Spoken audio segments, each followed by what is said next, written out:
Subscribe the channel for latest updates. Press the bell icon. Get ready for the dictation. At the count of 3, 2, 1, start. Irrigation and power form the basis of the agricultural and industrial development of our country. After the droughts of the previous 2 years, no one in India needs any reminder about the vital importance of irrigation. There is also no doubt that electricity will always be a basic element in any formula for progress. The drought has also proved that electricity is an input for agriculture. I am glad to be here because, as engineers, scientists, and technologists, you represent the future.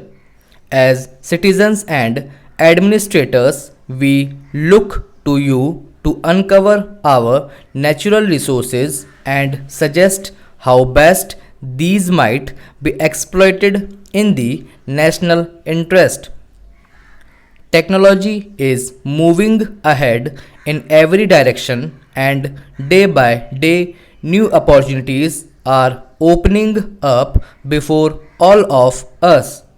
What we need is the availability of large quantities of power at very low prices, which would influence changes in technology and stimulate the development of a new technology. Para. We have vast water resources in the Indo Gangetic basin, of which I am being constantly reminded by our Minister Dr. K.L. Rao. These must naturally be tapped for irrigation.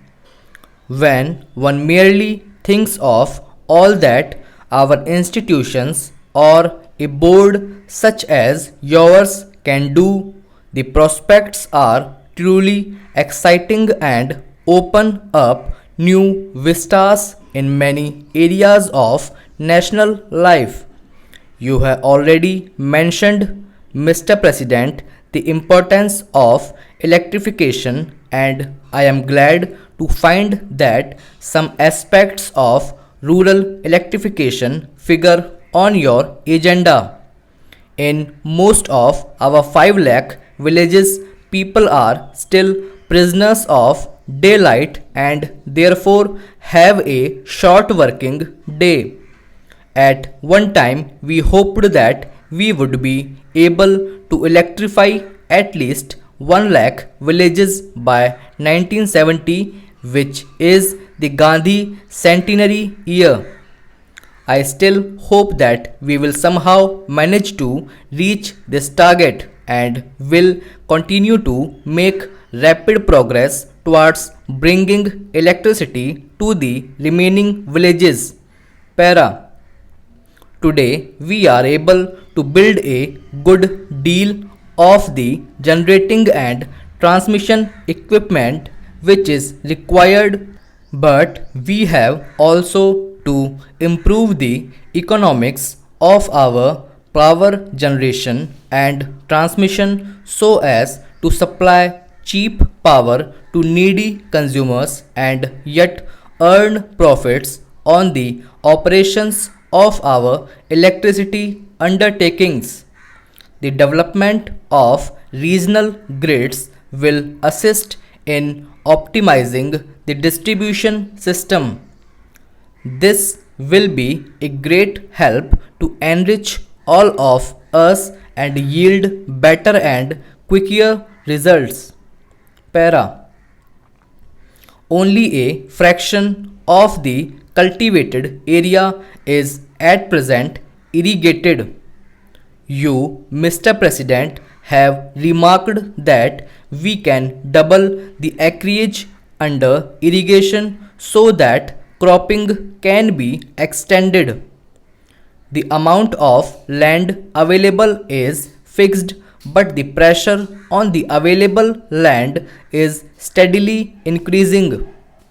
There is no alternative, therefore, to increasing the efficiency of land utilization and getting higher productivity per acre. Irrigation is one means towards this end. It is important that we utilize fully and rapidly such irrigation potential as has been already created. I think this requires much closer association than is generally found between the irrigation engineer, the agronomist, and the farm extension worker. Planning for the utilization of water must commence at the time an irrigation project is conceived. It cannot be left to be taken up when construction is advanced or after shortage has been completed. I have been heartened to hear of the good work which has been done in the Kosi area. This might well be a model along with some others to be studied with advantage. Para. India already has what is said to be the largest irrigation system in the world. But I am told that our water management system could be greatly improved. Irrigation can be wasteful and irrigation without drainage can cause damage. Water management and soil conservation constitutes sciences in themselves, and I am happy that you are holding a symposium on the problem of water management. Our rivers and our groundwater are national assets which we must use to the best overall advantage. I am deeply concerned that there has sometimes been a controversy over what are termed interstate river waters.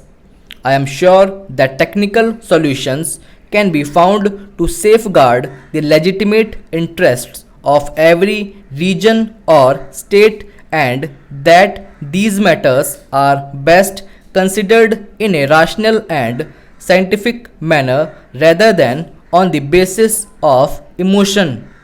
Para. There is one other aspect, perhaps not directly related to your conference, on which I should like to touch. Stop.